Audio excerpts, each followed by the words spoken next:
Assalamu alaikum, dear viewers. Um, I have been making Islamic content for a few months now, and as always, there will be people with criticism. Our Prophet, peace be upon him, faced the same challenges. But there is a difference between a person who sincerely is seeking the truth because of a desire to really understand it and grasp the core of it, and there are people who love to criticize for the sake of criticizing. The latter usually will never accept any argument. Allah even addresses these people in Surat Al Kahf, verse 54. We have surely set forth in this Quran every kind of lesson for people, but humankind is the most argumentative of all beings. I have also received remarks about how Islam was spread by the sword, and how come our Prophet, peace be upon him, accepted Aisha at a very early age in marriage. This kind of questioning is mostly being used by politicians to weaponize questions in a way, not to get the answer they seek, but to taunt the opponent by destabilizing them, or to frame the question in a way to steer it into the direction of equally argumentative follow-up questions. Most of the times they even know the truth, but for the sake of proving assumptions. These kind of discussions lead to nowhere, except for a waste of time and energy. So, the claim that Islam has been spread by the sword is simply based on rare occasions and was not the norm. However, had it been a common practice like they claim, Islam would be the only religion in the world if it was spread by the sword for 1400 years straight. There would be no Christianity or Judaism or pagans left. The Quran says in Al-Baqarah, verse 256, "Let there be no compulsion in religion, for the truth stands out clearly from falsehood." But, it is an argument that gets weaponized often in these discussions.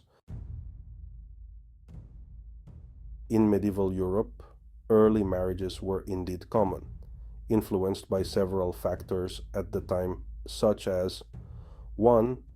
Life expectancy. With lower life expectancy, it was practical to marry young to ensure that families could be established and children born while parents were still relatively young. 2. Economic and social stability. Marriages often served to secure alliances, property, and social status. Early marriages helped solidify these bonds sooner. 3. Cultural and religious norms. The church promoted marriage as a means to ensure moral behavior and social order. 4. Childbearing. High infant mortality rates meant that having children early and often was important for ensuring that some would survive to adulthood. These factors varied across different regions and social classes, but the general trend of early marriages was prevalent throughout medieval Europe. So, in the 19th and 20th century, when life expectancy increased significantly due to healthier food, better hygiene, and improved sewage systems, there was a legal consensus that the age for marriage should go up to 18 years. Hence, it was no longer necessary to marry young in European traditions. Now that this legal consensus was reached 1 millennium later, is everything that was done more than 1,000 years ago retroactively being judged and condemned? How is this a fair argument?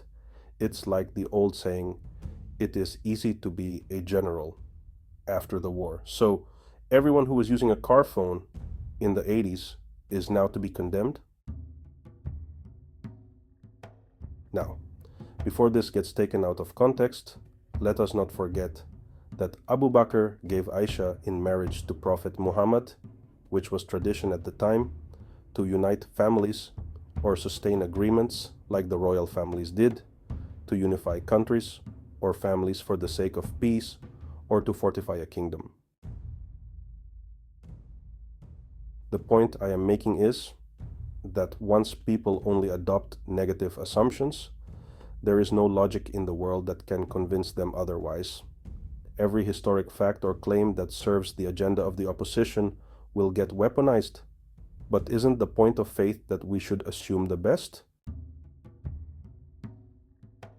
Prophet Muhammad, peace be upon him, was favored and chosen by Allah to deliver his message of Islam. He is the chosen one by divine decree, and that is more than enough for me. So do not engage in useless questions or discussions that are meant to taunt and provoke. If someone is sincerely interested in Islam, Allah will open up their hearts. But if they have other intentions, then that is the direction they are heading for. Allah gives the answer in Surah 11, verse 86.